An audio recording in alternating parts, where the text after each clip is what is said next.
சுகாமி, என்னங்க நம்ம பையனை லீவ் போட்டு வர சொல்லிருக்கேன். இப்ப வந்துருவான். என்னங்க என்னங்க சொல்றீங்க? என் பிள்ளை எப்பங்க வருவான்? இன்னும் கொஞ்ச நேரத்துல வந்துருவாமா. அவனுக்கு பிராமின்னா ரொம்ப பிடிக்கும். ஆமாங்க, கடைக்கு போய் வாங்கிட்டு வந்துறேன். என்ன? சரிங்க. இது நல்லி எலும்பு, இட்லிக்கு குருமாவை அவனுக்கு ரொம்ப சரிங்க. பிடிக்கும். விரும்பி சாப்பிடுவான். ஒத்த பிள்ளைய பெத்துட்டு சென்னையில அவன் தனியா கிடக்கான். நாம அங்க போலான்னு சொன்னா நீங்க ஒத்துக்க மாட்டேங்கிறீங்க. காலகாலத்துல அவனுக்கு ஒரு கல்யாணத்தை பண்ணி பாக்கலான்னு பார்த்தா அவன் ஒத்துக்க மாட்டேங்கிறான். ஆனா 2 பேருக்கு நடுவுலயும் மாட்டிக்கிட்டு நான் தாங்க அவஸ்தைப்பட்டுக்கிட்டு இருக்கேன். ஏமா, என்னால ஒரு நாள் கூட சென்னையில இருக்க முடியாதுமா. வாகன சத்தம், அங்க நெருக்கமான வீடுகள், எங்க போனாலும் கசகசன்னு ஒரே கூட்டம். நீ அவனை கல்யாணம் பண்ணிக்கடா, பொண்ணு பாக்கட்டுமான்னு கேட்டா அவன் ஒத்துக்கிட்டு இருந்திருப்பான். நீ உன் நொன்ன மகளை கட்டி வைக்கணும்னு ஒத்த கால்ல நின்ன, அதான் தலை தெறிக்க ஓடிட்டான். இப்ப நான் எதுக்கு வர சொல்லிருக்கேன் தெரியுமா? அவன் கல்யாண விஷயத்த பேசி முடிக்கத்தான். ஏங்க, அவன் சென்னையில சொந்தமா வீடு வாங்கிட்டு தானே கல்யாணம் பண்ணிக்குவேன்னு சொல்றான். அதோட என் அண்ணன் பொண்ண கட்டிக்க மாட்டேன்னு சொல்லல, அவளை வேண்டான்னு சொல்லல தெரியுமா? சென்னையில வீடு வாங்கணும்னா கோடி கணக்குல பணம் வேணுங்க. எப்ப கோடி கணக்குல சம்பாதிக்கிறது, எப்ப வீடு வாங்குறது? வீடு வாங்குறதுக்கும் ஒரு ஏற்பாடு பண்ணிட்டேன். என்னங்க சொல்றீங்க? ஆமாமா, இந்த தடவை அவனால மறுக்கவே முடியாது. என்னங்க ஏற்பாடு பண்ணிருக்கீங்க? எல்லாத்தையும் முடிச்சிட்டு நான் உனக்கு அப்புறமா சொல்றேன். அதுக்காகத்தான் நான் உன ஒரு வாரம் லீவ் போட்டு வர சொல்லிருக்கேன். சரிமா? இப்ப போனதா வெராமீன் கிடைக்கும். நான் போய் வாங்கிட்டு வந்துடுறேன். சரியா? நான் போயிட்டு வந்துடுறேன்.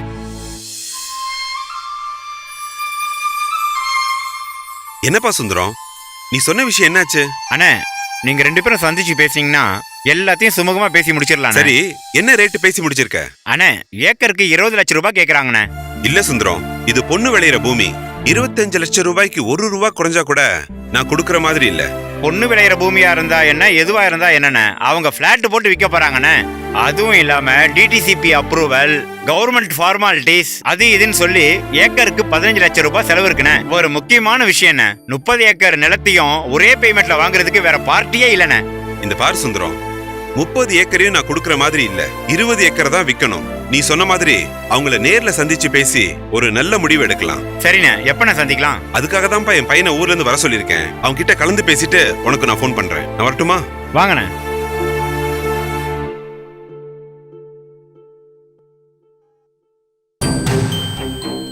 என்னடா இப்படி சொல்ற? இதுக்கா உங்க அப்பா கஷ்டப்பட்டு உன்னை படிக்க வச்சாரு? நான் படுற சிரமத்தை என் பையன் படக்கூடாதுன்னு சொல்லி சொல்லி உன்னை படிக்க வச்சாரடா. நீ என்னடா இப்படி சொல்ற? அம்மா, இதுக்கு நீங்களும் அப்பவும் பெருமைப்படணுமா? எதுக்கடா நாங்க பெருமை பண்ணோம்? உங்க பிள்ளை என்ன சொல்றான்னு நீங்களே கேளுங்க. எதுக்கடா உங்க அம்மா இவ்வளவு கோவப்படுறா? இல்லப்பா, அது வந்து... ஏண்டா பம்மர, என்கிட்ட சொன்னல, அத உங்க அப்பா கிட்ட சொல்லு.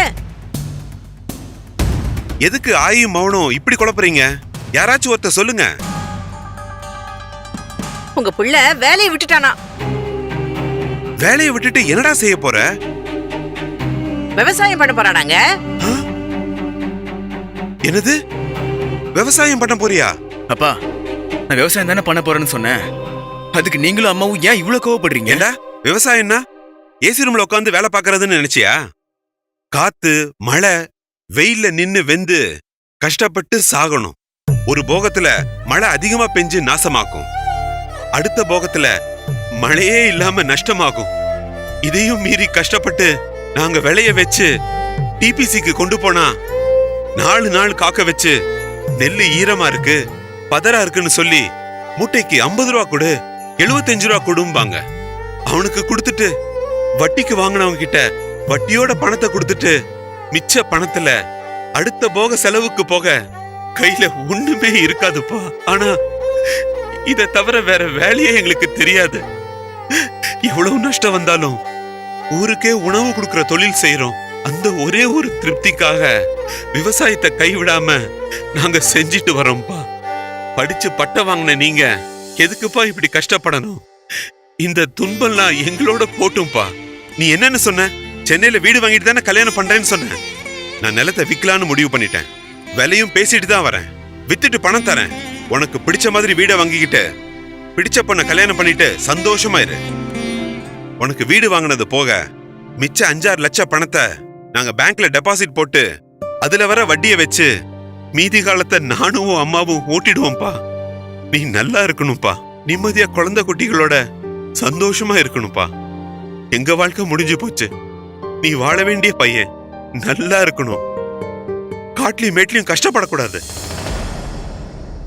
ஏன்பா இப்படி யோசிக்கிறீங்க? இங்க அரசியல்வாதி மகன் அரசியல்வாதி ஆகுறான், டாக்டர் மகன் டாக்டர் ஆகுறான், வக்கீல் மகன் வக்கீல் ஆகுறான், நடிகர் மகன் நடிகன் ஆகுறான். அத நம்ம பெருமையா பேசுறோம். ஆனா விவசாயி அவன் விவசாயம் செய்யறேன்னு சொன்னா மட்டும் இந்த சமூகம் கேவலமா பாக்குது. பெத்தவங்க நீங்களும் சிறுமியா தான் பாக்குறீங்க. எந்த வேலை பாக்குறவனுக்கும் பசிக்கும்பா, அவனுக்கும் சோறு வேணும். இருக்கிற விளைநிலங்கள் எல்லாத்தையும் இப்படி வித்துட்டு அது எல்லாத்தையும் கான்கிரீட் காடுகளா மாத்திட்டு சோத்துக்கு என்ன பண்ண போறோம்? அடுத்த நாட்டுல கையேந்தி தான் பிச்சை எடுக்கணும். நான் மொத்த இடத்தையும் விக்கல, 20 ஏக்கரை தான் விக்கிறேன். மீதி 10 ஏக்கர் அப்படியே இருக்கும். உனக்கு குழந்தை குட்டிங்களா பிறந்து அதுங்க காலகட்டத்துக்கு ஒரு 10-15 வருஷத்துக்கு அப்புறம் நல்ல விலைக்கு போகும். உன் வாழ்க்கை நல்ல சேஃப்டியா இருக்கும்டா. அப்பா, நான் இன்ஜினியரிங்ல கோல்டு மெடல் வாங்கியிருக்கேன்ப்பா. அதனாலதான்டா கேக்குறேன், உனக்கே இந்த விவசாயம் செய்யற வேலை எல்லாம் அப்பா, நீ படிச்ச படிப்புக்கு அதுக்கு தகுந்த வேலையை செய்டா. அப்பா என்ன பேச விடுங்கப்பா. நான் படிக்கிறதுக்கு இந்த மண்ணும் மனிதர்களும் தானே காரணம். என்னோட கல்வி அறிவு, உங்களுடைய அனுபவ அறிவு ரெண்டுத்தையும் வச்சு நான் மிக சிறப்பா விவசாயம் செய்வேன்பா. என்ன நம்புங்கப்பா. என்ன போன்ற இளைஞர்கள் எல்லாம் விவசாயம் செய்யறதுக்கு சிறந்த அரசியல் மாற்றம் இப்ப ஏற்பட்டிருக்குப்பா. என்னப்பா இப்ப மாநிலத்துல ஆட்சி மாற்றம் ஏற்பட்டிருக்கிறத சொல்றியா? இவங்க வந்து மட்டும் இந்த விவசாயிகளுக்கு என்ன பண்ணிட போறாங்க? அப்படி என்னத்தர பெருசா செஞ்சிட போறாங்க? ஏற்கனவே 5 முறை ஆட்சியில இருந்தப்பெல்லாம் இவங்க என்னத்தர கலட்டினாங்க?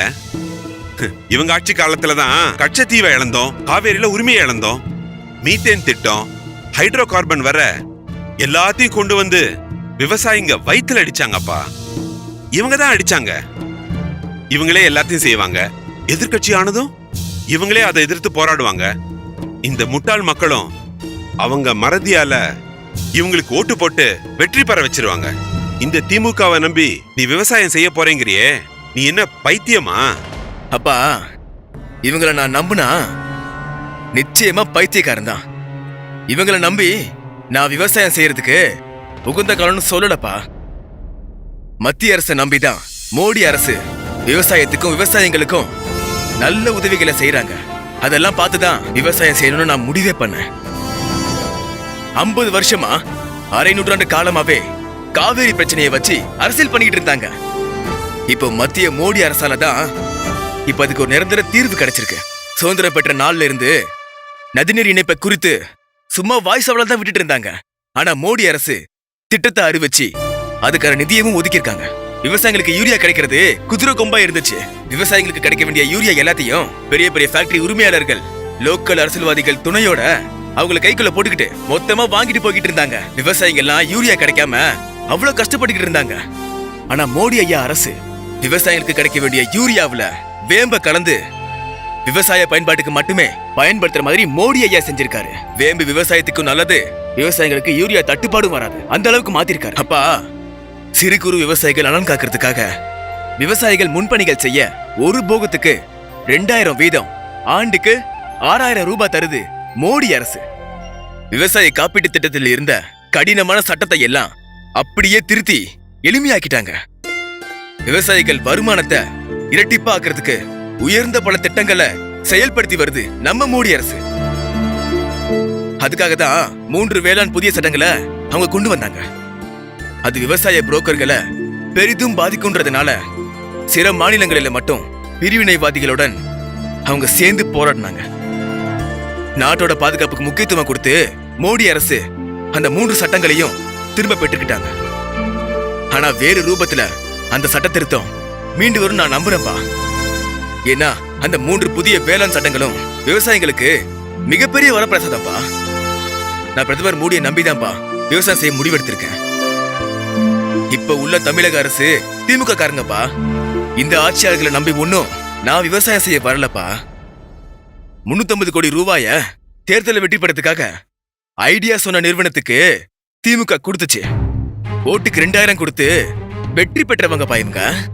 விவசாயிகளுக்கு இவங்க நல்லது செய்வாங்கன்னு நான் நம்புறதுக்கு நான் ஒன்னும் முட்டாள் இல்லப்பா. இதோ பொங்கல் பரிசா போட்டு கொடுத்த பைய 10 ரூபாய் தான்ப்பா பெருமானம் இருக்கும். அந்த பைய 60 ரூபாய்க்கு வாங்கி ஒரு பைக்கு 50 ரூபாய் கொள்ளடிச்சிருக்காங்க. எவ்வளவு தெரியுமா? 2.5 கோடி பைக்கு சுமார் 150 கோடி கொள்ளடிச்சிருக்காங்க. இவங்களை நம்பியாப்பா நான் விவசாயம் செய்ய வருவேன்? பொங்கல் கரும்ப நேரடியா விவசாயிகள் கிட்ட வாங்காம இடைத்தரகர்கள் மூலமா 15 ரூபாய் கரும்ப 40 ரூபாய்க்கு வாங்கி கொள்ளடிச்சவங்கப்பா இவங்க. இவங்களை நம்பியா நான் விவசாயம் செய்ய வருவேன்? அது எப்படிப்பா என்னால முடியும்? என்னங்க அம்மா சொல்லுமா. என்னங்க யோசனை பண்றீங்க? அவனுக்கு நல்ல பதில சொல்லுங்க. நீ சொல்றதும் சரிதான்ப்பா. ஆனா நெல்ல நட்டா அறுவடைக்கு பிறகு டிபிசில போய் நிக்கணும். அங்க வேலை செய்யறவங்க கேக்குற லஞ்சத்தை கொடுக்கணும். அப்படி கொடுத்தாதான்ப்பா வேலை நடக்கும். கரும்ப போட்டா சக்கரை ஆளக்காரங்கிட்ட கட்டிங் ஆர்டர் வாங்குறதுல இருந்து லோடு ஏத்துற வரைக்கும் நடையா நடக்கணும். சரி, பருத்தி போடலான்னு பார்த்தா அதுக்கும் இதே கஷ்டம்தான். எதுவுமே வேண்டாம், மஞ்சள் பயிரிடலான்னு நினைச்சோம்னா அறுவடைக்கு பின்னால மண்டிக்காரங்க கிட்டையும் இடைத்தரகர்கள் கிட்டையும் மன்றாடி மல்லு கட்டி நிக்கணும். அப்பா, என்னதான் மத்திய அரசு உதவிகள் பண்ணாலும் கடைசியில இவங்க கால்ல தானப்பா போய் விழணும். அப்பா அதுல மாற்றம் செய்யணும்பா. ஏன் நெல்ல விக்கணும்? ஏன் நெல்லா விக்கணும்? அது அரிசியாக்கி வைப்போம், மஞ்சளை தூளாக்கி வைப்போம். அது மட்டும் இல்லாம கரும்ப நாட்டு சர்க்கரையா ஆக்கி வைப்போம். பருத்தி யாருக்கு தேவையோ அவங்கள நேரடியா அணுகி நாம விற்பனை பண்ணுவோம். விளை பொருட்களை விற்காம மதிப்பு கூட்டப்பட்ட பொருளா மாத்தி விற்போம். அதை நம்ம மாத்துவோம்பா. பாருங்க, அதுக்கு சட்டம் இடம் கொடுக்கணுமேப்பா. அப்பா இப்படி மதிப்பு கூட்டப்பட்ட பொருளா விக்கிறதுக்கு எந்த சட்டமும் தடுக்காதுப்பா. ஓ, இதுதான் விவசாய சட்டத்தின் மூலமா சட்ட அங்கீகாரம் தரதுக்காக மோடி ஐயா முயற்சி எடுத்திருக்காரு. இடைத்தரகர்களை எதிர்த்தாங்க. நாட்டின் இறையாண்மைக்கே குந்தகம் விளைவிப்பதா விவசாய போராட்டம் மாறுறதுனால சட்டத்தை திரும்ப பெற வேண்டியதாயிடுச்சுப்பா. இதை நாம செய்வோம்பா. ஏண்டா, இந்த இடைத்தரகர்கள் கொள்ள லாபம் பாக்குறாங்கப்பா. பெரும் முதலாளிகளும் அவங்க கூட இருக்காங்கடா. அவங்க எல்லாம் சேர்ந்து நசுக்கிடுவாங்களேப்பா. உண்மைதான்ப்பா. நாம தனியாளா இருந்தா அப்படிதான் செய்வாங்க. புதிய வேளாண் சட்டம் சொல்றது போல சிறு குறு விவசாயிகளையும் நமக்கு ஆதரவான விவசாயிகளையும் நாம ஒருங்கிணைச்சு கூட்டு பண்ணை முறையை உருவாக்கி நாம செயல்படுத்துவோம்பா. சொல்றதுக்கு எளிமையாதான்ப்பா இருக்கும். ஆனா கடுமையா உழைச்சோம்னா சாதிக்க முடியுன்ற நம்பிக்கை எனக்கு இருக்கு. நீங்க என்னோட இருந்தா நான் சாதிச்சு காட்டுவேன்பா. இப்படி மதிப்பு கூட்டப்பட்ட பொருட்களை நாம மாத்தும் போது நிறைய வேலை வாய்ப்புகள் உருவாகும்பா. நம்ம இளைஞர்களுக்கு, பெண்களுக்கு வேலை தர முடியும். கிராம மக்கள் இடம் பெயர்வத இது மூலியமா தடுத்துடலாம்ப்பா. நம்ம கிராமங்கள் எல்லாம் உயிர்ப்புடன் இருக்கும்பா. சரிடா, அப்படி மதிப்பு கூட்டப்பட்ட பொருட்களை யார்கிட்ட போய் விக்கிறது? கடைக்கு கடை நாம தான் போய் வித்தாகணும். அது பெரிய வேலையாச்சேப்பா. நம்மளால முடியாதுப்பா. அத பத்தி நாம கவலைப்பட வேண்டாம்ப்பா. நம்ம கடைக்கடையா விற்பனை செய்ய வேண்டிய அவசியமே கிடையாது. அதை செய்யறவங்களை இனம் கண்டு மொத்தமா அவங்க கிட்ட வித்துடலாம்ப்பா. அந்த தகவல் எல்லாம் இன்டர்நெட்ல கிடைச்சிரும்பா. நாம சிரம பார்க்காம உழைச்சா சாதிச்சு காட்டலாம். நமது பாரத பிரதமர் மோடி ஐயா நம்மள அடையாளம் கண்டு நம்மள இந்திய அளவுல மன் கி பாத் நிகழ்ச்சி மூலியமா அவர் கொண்டு போய் சேர்த்துருவாருப்பா. அவரே இந்த நிகழ்ச்சியில நம்மளை கூப்பிட்டு பேசுவாருப்பா. நமக்கு தேவையான அனைத்து உதவிகளையும் அவரு கிடைக்க செஞ்சிருவாருப்பா. நெல்லு, கரும்பு, பயிர்னு மட்டும் பயிரிட வேண்டாம்ப்பா. அதுக்கு மாற்றா பிரதமர் மோடி ஐயா மண்வள அட்டையில குடுக்கறாருப்பா. அதன் மூலமா நம்ம நிலத்துல வேற என்ன பண பயிரிட முடியும்னு தெரிஞ்சுக்கிட்டு அதை பயிரிடலாம்ப்பா. அத பத்தி நிறைய ஆய்வு பண்ணிட்டேன்ப்பா. மாசம் 2 லட்சம் ரூபாய் சம்பளம். அந்த வேலையை விட்டுட்டு விவசாயம் செய்யறதுக்காக வந்திருக்கேன்ப்பா. அதை மட்டும் செஞ்சா நம்மளும் நல்லா இருக்கலாம். உணவு உற்பத்தியில நாடு தண்ணீர் அடையும்பா. விவசாய பெருங்குடி மக்களோட வாழ்வும் வளம் பெறும்பா. எனக்கு ஆதரவு தாங்கப்பா. சொல்லு சுந்தரம். அண்ணே, நீங்க சொன்ன ரேட்டுக்கே முடிச்சிடலான்னு பார்ட்டி சொல்லிட்டாங்கண்ணே. எப்பா? ஆனா 30 ஏக்கரையும் மொத்தமா கேக்குறாங்கண்ணே. சுந்தரம், நான் நிலத்தை விற்க போறது இல்லப்பா. என் பையன் கூட சேர்ந்து விவசாயம் செய்ய போறேன். என் பையன் என் அறிவு கண்ணை திறந்துட்டான்பா. புது புது விஷயமா சொல்லிக்கிட்டு இருக்கான். அதனால வேண்டாம்ப்பா.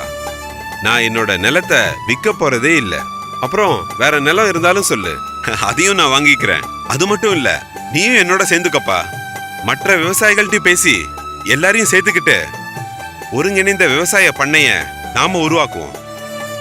விவசாயத்தை பாதுகாப்போம்ப்பா. ரொம்ப சந்தோஷண்ணே. நானும் சேர்ந்துக்கிறேண்ணே. நிச்சயமா சாதிப்பண்ணே. உங்க பையன் சொல்றது ரொம்ப சரிண்ணே. செஞ்சிருவேண்ணே. அப்பா என்ன ஆசீர்வாதம் பண்ணுங்கப்பா. ஏய், இருப்பா. நீ உன் அப்பனுக்கே பாடம் சொல்லி கொடுத்த முருகன்பா. நீ காலெல்லாம் விழக்கூடாதுப்பா.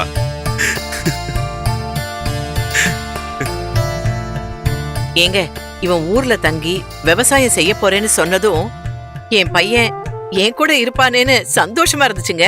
ஆனா கஷ்டப்படுவானேன்னு பயமாவும் இருந்துச்சுங்க. ஆனா மோடி ஐயாவோட இத்தனை திட்டத்தையும் நல்லா ஆராய்ஞ்சு என் பிள்ளை இந்த முடிவு எடுத்திருக்கான். நீங்களும் அதை எதிர்க்காம ஏத்துக்கிட்டீங்களே, ரொம்ப சந்தோஷங்க. அம்மா, எந்த விவசாயியும் மன நிம்மதியோட விவசாயத்தை விட்டுட்டு போக மாட்டான். ஆ, அரசியல்வாதிகள் நம்மள ஓட்டு வங்கியா பாக்குறாங்களே தவிர நல்ல பொழப்பு பழைக்க வழி செய்யலையேங்கிற மனக்குமுறலோட தான்மா விவசாயத்தை விட்டுட்டு போறாங்க. ம். என் பையனோட சேர்ந்து அத மாத்தி மோடி ஐயா திட்டங்களை எல்லாம் மக்கள் கிட்ட சொல்லி விவசாயத்தையும் விவசாயிகளையும் வாழ வைப்போம்.